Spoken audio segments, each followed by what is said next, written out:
You know कल mother's day है। काफ़ी साल पहले की बात है। मैं जूनियर कॉलेज में था, ठाना कॉलेज में। तो शनिवार को फास्ट रखा था, मैं और मेरा दोस्त चंदू। हम दोनों उस दिन ठाना में तलावपारी के पास जो कोपेश्वर मंदिर है उस मंदिर में गए थे। दोपहर का टाइम था। दर्शन लेके जैसे बाहर निकले, वहाँ पे एक बूढ़ी औरत बैठी थी। तो उसने पूछा, बेटा टाइम कितना हुआ है? तो मैंने कहा, दादी जी कुछ 1:30 पौने 2 बजे। उनके पास छोटा बैग भी था। तो हमने उनसे पूछा, आप कहाँ से आए हो, यहाँ पे बैठे हो? तो उन्होंने कहा कि अ, उनका बेटा और वो सुबह मंदिर आए थे। बेटे ने कहा, माँ आप यहाँ पे बैठो, मैं थोड़ा काम करके आता हूँ। पर अब उस बात को 4-5 घंटे हो गए हैं और वो अभी तक आया ही नहीं है। तो फिर हमने थोड़ा ज़्यादा पूछा तो उन्होंने कहा कि उनके 2 बेटे हैं। बड़ा बेटा जो उनके साथ सुबह आया था वो मुंबई साइड के रहता है, और छोटा बेटा ठाना में ही रहता है। तो फिर हमने कहा, काफ़ी टाइम हो गया है, आपका बेटा अभी तक आया नहीं है, तो आपका बेटा ठाना में कहाँ रहता है? वो दादी जी को प्रॉपर एड्रेस तो नहीं पता था, पर इतना पता था कि अ, वर्तक नगर में कहीं रहता है, और बिल्डिंग का टूटा फूटा नाम याद था। तो फिर चंदू और मैं निकले। हम दोनों वहाँ पे गए वर्तक नगर। एड्रेस ढूंढने में थोड़ा टाइम लगा, पर फाइनली मिल गया। और बिल्डिंग के नीचे नाम लिखे हुए रहते हैं, तो उससे भी समझ में आ गया। फर्स्ट फ्लोर पे गए, बेल बजाया, एक लेडी ने दरवाज़ा खोला, उस आदमी की वाइफ। तो उनको हमने सब कुछ बता दिया। तो वो तो हम पे बड़ा गुस्सा ही कर रही थी। अंदर से उसने अपने पति को बुलाया।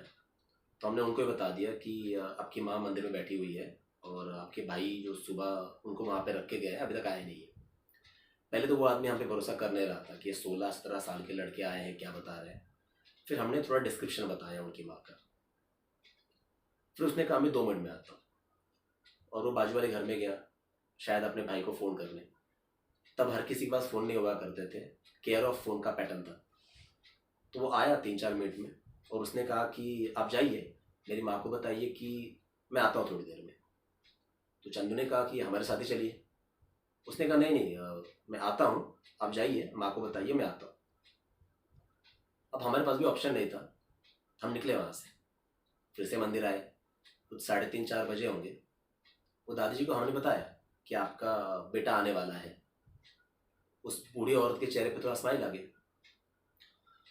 अब हम भी वहाँ पे ज़्यादा टाइम रुक नहीं सकते थे, क्योंकि घर जाने के लिए काफ़ी ऑलरेडी लेट हो गया था।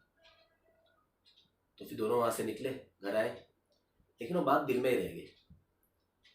फिर दूसरे दिन सुबह 2 लेक्चर अटेंड करने के बाद मैं और चंदू वापस मंदिर आए। वो औरत वहाँ पे नहीं थी। वहाँ पे पुजारी जी से हमने पूछा कि कल यहाँ पे एक दादी जी बैठी हुई थी, आपको याद है क्या, दोपहर को यहाँ पे थी? उन्होंने कहा, हाँ याद है मुझे, दोपहर को थी। तो क्या हुआ आगे? तो उन्होंने कहा कि वो रात होने तक यही बैठी थी। फिर रात को 2 लोग आए, पर इधर ही उनमें झगड़ा चालू हो गया, तुम लेके जाओ, तुम लेके जाओ। और वो बेचारी औरत रोए जा रही थी। फिर हमने उनको समझाया कि आपके घर का मामला है, तो आप घर जाके निपटाइए। और फिर वो चले गए। आगे क्या हुआ वो उन्हें भी नहीं पता। आज मुझे ऐसा लगता है कि हमारा भी गलती हुआ। बेवजह हीरो बन के उनके घर पे जाने की बजाय अगर हम वहाँ पे पुलिस चौकी थी, थोड़ा उनका हेल्प लेते, तो शायद प्रॉब्लम सिस्टमेटिक तरीके से सॉल्व होता।